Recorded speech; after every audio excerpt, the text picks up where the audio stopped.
ಮತ್ತ ಹನ್ನೊಂದು ಏನು ಅಂದ್ರೆ ತುಂಬಾ ಜನ ಏನ್ ತಪ್ಪು ತಿಳ್ಕೊಂಡಿದ್ದಾರೆ ಅಂದ್ರೆ ಬೆಟ್ಟದಲ್ಲಿರೋ ಉತ್ಸವ ಮೂರ್ತಿಗೆ ಮಾಡಿಸ್ತಾರೆ ಅಂತ. ಅದಿಲ್ಲ. ಅದ್ರ ಬಗ್ಗೆ ಬೇಕಾದ್ರೆ ನಾನು ಮಾಹಿತಿ ಕೊಡ್ತೀನಿ.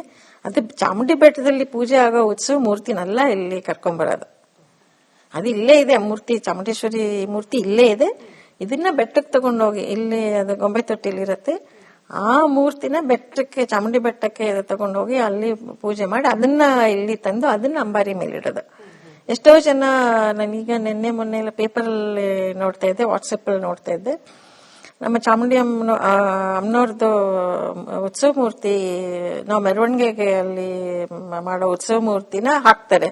ಎಷ್ಟೋ ಕೆಲವರು ಎಲ್ಲಾರು ಸುಮಾರು ಜನ ಅದು ಅಂತ ತಿಳ್ಕೊಂಡಿರ್ಬಹುದು. ಅದ್ರ ಬಗ್ಗೆ ನಾನು ಕ್ಲಾರಿಟಿ ಕೊಡ್ತೀನಿ. ಅದು ಚಾಮುಂಡಿ ಬೆಟ್ಟದಲ್ಲಿ ಪ್ರತಿಷ್ಠಾಪನೆ ಆಗಿ ಉತ್ಸವ ಮೂರ್ತಿ, ಮೆರವಣಿಗೆ ಮಾಡೋ ಉತ್ಸವ ಮೂರ್ತಿ ಅಲ್ಲ ಇಲ್ಲಿ ಮೈಸೂರಿಗೆ. ಅಲ್ಲಿ ಉದ್ಘಾಟನೆಗೆ ಉಪಯೋಗಿಸೋದಾಗ್ಲಿ, ಇಲ್ಲಿ ಅಂಬಾರಿಗೆ ಕೂರ್ಸೋದಾಗ್ಲಿ ಆ ಮೂರ್ತಿ ಅಲ್ಲ. ನಮ್ಮ ಅಮ್ಮನವ್ರ ಉತ್ಸವ ಮೂರ್ತಿ ಅಲ್ಲ. ಇದು ಇಲ್ಲೇ ಇರುತ್ತೆ, ಅರಮನೆಯಲ್ಲೇ ಇರುತ್ತೆ ಇದು. ಆ ಮೂರ್ತಿನ ಅವರು ಬೆಟ್ಟದಲ್ಲಿ ಇದು ಮಾಡಿ ಆ ವೇದಿಕೆ ಮಾಡಿ ಇಡ್ತಾರೆ ಅಂತ ಕೇಳಿದ್ದೀನಿ. ಅಲ್ಲಿ ಉದ್ಘಾಟನೆ ಮಾಡಿಸೋದು. ಅದರಿಂದ ಜನರ ಭಾವನೆ ಏನಾದರೂ ಅದು ಅಂತಿದ್ರೆ ಅದ್ರ ಬಗ್ಗೆ ನಾನು ಕ್ಲಾರಿಟಿ ಕೊಡ್ಬೋದು. ಇದು ಖಂಡಿತ ನಮ್ಮ ಅಮ್ಮನವ್ರ ಉತ್ಸವ ಮೂರ್ತಿ ಅಲ್ಲ. ಚಾಮುಂಡಿ ಬೆಟ್ಟದ ಚಾಮುಂಡೇಶ್ವರಿ ಅಮ್ಮನವ್ರದ್ದು ಉತ್ಸವ ಮೂರ್ತಿ ಅಲ್ಲ. ಅದು ಮೂಲ ಮೂರ್ತಿ ಸ್ಥಿರ ಪ್ರತಿಷ್ಠೆ. ಇದು ಉತ್ಸವ ಮೂರ್ತಿ ಯಾವಾಗ್ಲೂ ಚರ ಪ್ರತಿಷ್ಠೆ, ಅಂದ್ರೆ ಪ್ರತಿಷ್ಠಾಪನೆ ಮಾಡಿರೋದು ಚರ ಪ್ರತಿಷ್ಠಾಪನೆ. ಅದನ್ನ ಉತ್ಸವದಲ್ಲಿಗೋಸ್ಕರ ಅಂತಾನೆ ಬಳಸೋದು. ಅದನ್ನ ಅದು ಮೂಲ ಮೂರ್ತಿಗೇನೆ, ಅದಕ್ಕೂ ಎಲ್ಲಾ ತರ ಸಂಸ್ಕಾರ ಆಗಿರುತ್ತೆ, ಎಲ್ಲ ಇರುತ್ತೆ. ಆದ್ರೆ ಅದು ಉತ್ಸವಕ್ಕೆ, ಮೂಲ ಮೂರ್ತಿಗೆ ಏನ್ ಪೂಜೆ ಆಗತ್ತೆ ಎಲ್ಲ ಉತ್ಸವ ಮೂರ್ತಿಗೂ ಆಗತ್ತೆ. ಆದ್ರೆ ಮೂಲ ಮೂರ್ತಿನ ಉತ್ಸವ ಮಾಡಕ್ಕಾಗಲ್ಲ, ಅದಕ್ಕೋಸ್ಕರ ಇದನ್ನ ಮಾಡ್ತಾರೆ. ಆ ಉತ್ಸವ ಮೂರ್ತಿ ಅಲ್ಲ ಇಲ್ಲಿಗೆ ಬರೋದು. ಸೊ ತುಂಬಾ ಜನ ಅದೇ ಚಾಮುಂಡಿ ಮೂರ್ತಿ ಇದಕ್ಕೇನೆ ಅವ್ರು ಪೂಜೆ ಮಾಡ್ತಾರೆ, ಅದೇ ಉದ್ಘಾಟನೆ ಅಂತ. ಅದೇ ಇಲ್ಲಿಂದ ತಗೊಂಡು ಹೋಗೋ ಮೂರ್ತಿಗೆ ಅದಕ್ಕೆ ಉದ್ಘಾಟನೆ ಮಾಡಿಸೋದು. ಅದು ದೇವಸ್ಥಾನದ ಒಳಗೆ ಹೋಗಿ ಪೂಜೆ ಮಾಡ್ಕೊಂಡು ಬಂದ್ ಮಾಡ್ತಾರೋ ಏನೋ. ಹೋದವರೆಲ್ಲ ದೇವ್ರ ದರ್ಶನ ಮಾಡ್ಕೊಂಡೆ ಬರ್ತಾರೆ ಅಂತ ಅನ್ಕೊಂಡಿದೀನಿ. ಅಲ್ಲೇನ್ ಯಾವ ತರ ಈ ಧರ್ಮದವ್ರು ಬರಬಾರ್ದು, ಆ ಧರ್ಮದವ್ರು ಬರಬಾರ್ದು ಅನ್ನೋ ಯಾವ ರೀತಿ ರೆಸ್ಟ್ರಿಕ್ಷನ್ ಕೂಡ ಇಲ್ಲ. ಬೆಟ್ಟದಲ್ಲಿ ಯಾರು ಬೇಕಾದ್ರೂ ಹೋಗ್ಬೋದು. ನಿಮ್ಗೆ ಮೂರ್ತಿ ಇರ್ಬೋದು, ಕೆಲವರಿಗೆ ಮೂರ್ತಿ ಇಲ್ಲದೆ ಇರ್ಬೋದು, ಮತ್ತೊಬ್ಬರಿಗೆ ಅಗ್ನಿ ದೇವ್ರು ಇರ್ಬೋದು, ಇನ್ನೊಬ್ಬರಿಗೆ ತೀರ್ಥಂಕರರ ದೇವ್ರು ಇರ್ಬೋದು. ಅಂದ್ರೆ ಆ ಭಾವನೆ, ಅದೊಂದು ರೆಫರೆನ್ಸ್.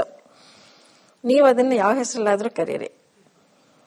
ಆದ್ರೆ ಇದು ಇಲ್ಲಿ ಉತ್ಸವ ಮೂರ್ತಿ ಬಗ್ಗೆ ನಾನು ಹೇಳ್ತಿರೋ ಇದು ಸುಮಾರು ಜನ ತಪ್ಪು ತಿಳ್ಕೊಂಡಿದ್ದಾರೆ.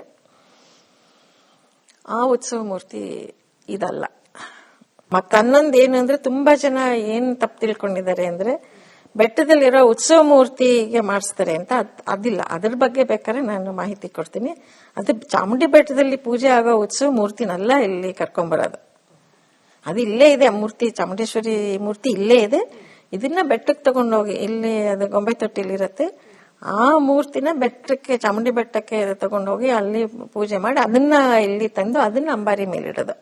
ಎಷ್ಟೋ ಜನ ನಾನೀಗ ನಿನ್ನೆ ಮೊನ್ನೆ ಎಲ್ಲ ಪೇಪರಲ್ಲಿ ನೋಡ್ತಾ ಇದ್ದೆ, ವಾಟ್ಸಪ್ ಅಲ್ಲಿ ನೋಡ್ತಾ ಇದ್ದೆ, ನಮ್ಮ ಚಾಮುಂಡಿ ಅಮ್ಮನವ್ರದ್ದು ಉತ್ಸವ ಮೂರ್ತಿ ನಾವು ಮೆರವಣಿಗೆಗೆ ಅಲ್ಲಿ ಮಾಡೋ ಉತ್ಸವ ಮೂರ್ತಿನ ಹಾಕ್ತಾರೆ. ಎಷ್ಟೋ ಕೆಲವರು ಎಲ್ಲಾರು ಸುಮಾರು ಜನ ಅದು ಅಂತ ತಿಳ್ಕೊಂಡಿರ್ಬಹುದು. ಅದ್ರ ಬಗ್ಗೆ ನಾನು ಕ್ಲಾರಿಟಿ ಕೊಡ್ತೀನಿ. ಅದು ಚಾಮುಂಡಿ ಬೆಟ್ಟದಲ್ಲಿ ಪ್ರತಿಷ್ಠಾಪನೆ ಆಗಿ ಉತ್ಸವ ಮೂರ್ತಿ, ಮೆರವಣಿಗೆ ಮಾಡೋ ಉತ್ಸವ ಮೂರ್ತಿ ಅಲ್ಲ ಇಲ್ಲಿ ಮೈಸೂರಿಗೆ. ಅಲ್ಲಿ ಉದ್ಘಾಟನೆಗೆ ಉಪಯೋಗಿಸೋದಾಗ್ಲಿ, ಇಲ್ಲಿ ಅಂಬಾರಿಗೆ ಕೂರ್ಸೋದಾಗ್ಲಿ ಆ ಮೂರ್ತಿ ಅಲ್ಲ. ನಮ್ಮ ಅಮ್ಮನವ್ರ ಉತ್ಸವ ಮೂರ್ತಿ ಅಲ್ಲ. ಇದು ಇಲ್ಲೇ ಇರುತ್ತೆ, ಅರಮನೆಯಲ್ಲೇ ಇರುತ್ತೆ ಇದು. ಆ ಮೂರ್ತಿನ ಅವರು ಬೆಟ್ಟದಲ್ಲಿ ಇದು ಮಾಡಿ ಆ ವೇದಿಕೆ ಮಾಡಿ ಇಡ್ತಾರೆ ಅಂತ ಕೇಳಿದ್ದೀನಿ.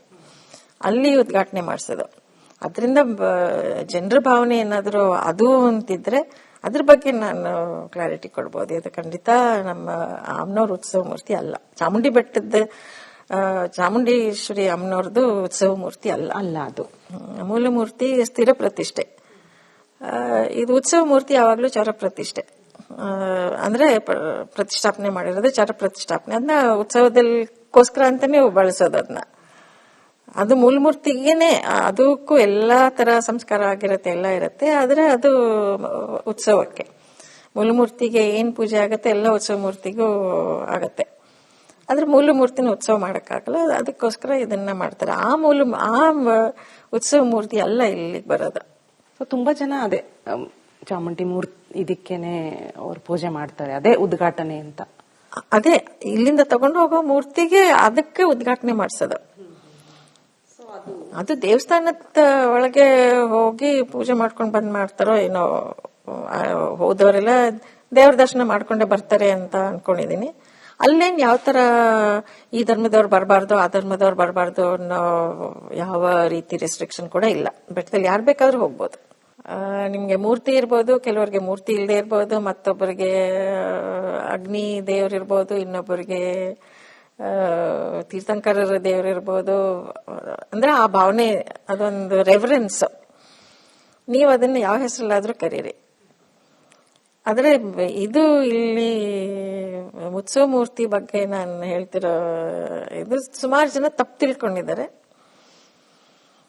ಆ ಉತ್ಸವ ಮೂರ್ತಿ ಇದಲ್ಲ. ಮೂಲ ಮೂರ್ತಿ ಸ್ಥಿರ ಪ್ರತಿಷ್ಠೆ. ಇದು ಉತ್ಸವ ಮೂರ್ತಿ ಯಾವಾಗ್ಲೂ ಚರ ಪ್ರತಿಷ್ಠೆ. ಅಂದ್ರೆ ಪ್ರತಿಷ್ಠಾಪನೆ ಮಾಡಿರೋದು ಚರ ಪ್ರತಿಷ್ಠಾಪನೆ. ಅದನ್ನ ಉತ್ಸವದಲ್ಕೋಸ್ಕರ ಅಂತಾನೆ ಬಳಸೋದು ಅದನ್ನ. ಅದು ಮೂಲಮೂರ್ತಿಗೇನೆ ಅದಕ್ಕೂ ಎಲ್ಲಾ ತರ ಸಂಸ್ಕಾರ ಆಗಿರತ್ತೆ, ಎಲ್ಲ ಇರತ್ತೆ. ಆದ್ರೆ ಅದು ಉತ್ಸವಕ್ಕೆ ಮೂಲಮೂರ್ತಿಗೆ ಏನ್ ಪೂಜೆ ಆಗತ್ತೆ ಎಲ್ಲ ಉತ್ಸವ ಮೂರ್ತಿಗೂ ಆಗತ್ತೆ. ಆದ್ರೆ ಮೂಲ ಮೂರ್ತಿನ ಉತ್ಸವ ಮಾಡಕ್ಕಾಗಲ್ಲ, ಅದಕ್ಕೋಸ್ಕರ ಇದನ್ನ ಮಾಡ್ತಾರೆ. ಆ ಉತ್ಸವ ಮೂರ್ತಿ ಎಲ್ಲ ಇಲ್ಲಿಗೆ ಬರೋದು. ತುಂಬಾ ಜನ ಅದೇ ಚಾಮುಂಡಿ ಮೂರ್ತಿ ಇದಕ್ಕೇನೆ ಅವ್ರು ಪೂಜೆ ಮಾಡ್ತಾರೆ, ಅದೇ ಉದ್ಘಾಟನೆ ಅಂತ. ಅದೇ ಇಲ್ಲಿಂದ ತಗೊಂಡು ಹೋಗೋ ಮೂರ್ತಿಗೆ ಅದಕ್ಕೆ ಉದ್ಘಾಟನೆ ಮಾಡ್ಸೋದು. ಅದು ದೇವಸ್ಥಾನದ ಒಳಗೆ ಹೋಗಿ ಪೂಜೆ ಮಾಡ್ಕೊಂಡ್ ಬಂದ್ ಮಾಡ್ತಾರೋ ಏನೋ, ಹೋದವರೆಲ್ಲ ದೇವ್ರ ದರ್ಶನ ಮಾಡ್ಕೊಂಡೆ ಬರ್ತಾರೆ ಅಂತ ಅನ್ಕೊಂಡಿದೀನಿ. ಅಲ್ಲೇನ್ ಯಾವ ತರ ಈ ಧರ್ಮದವ್ರು ಬರಬಾರ್ದು ಆ ಧರ್ಮದವ್ರು ಬರಬಾರ್ದು ಅನ್ನೋ ಯಾವ ರೀತಿ ರೆಸ್ಟ್ರಿಕ್ಷನ್ ಕೂಡ ಇಲ್ಲ. ಬೆಟ್ಟದಲ್ಲಿ ಯಾರು ಬೇಕಾದ್ರೂ ಹೋಗ್ಬೋದು. ನಿಮ್ಗೆ ಮೂರ್ತಿ ಇರ್ಬೋದು, ಕೆಲವರಿಗೆ ಮೂರ್ತಿ ಇಲ್ಲದೆ ಇರ್ಬೋದು, ಮತ್ತೊಬ್ಬರಿಗೆ ಅಗ್ನಿ ದೇವ್ರಿರ್ಬೋದು, ಇನ್ನೊಬ್ಬರಿಗೆ ತೀರ್ಥಂಕರರ ದೇವ್ರಿರ್ಬೋದು. ಅಂದ್ರೆ ಆ ಭಾವನೆ, ಅದೊಂದು ರೆಫರೆನ್ಸ್. ನೀವು ಅದನ್ನ ಯಾವ ಹೆಸರಲ್ಲಾದ್ರೂ ಕರೀರಿ. ಆದ್ರೆ ಇದು ಇಲ್ಲಿ ಉತ್ಸವ ಮೂರ್ತಿ ಬಗ್ಗೆ ನಾನು ಹೇಳ್ತಿರೋ ಇದು ಸುಮಾರು ಜನ ತಪ್ಪು ತಿಳ್ಕೊಂಡಿದ್ದಾರೆ. ಆ ಉತ್ಸವ ಮೂರ್ತಿ ಇದಲ್ಲ.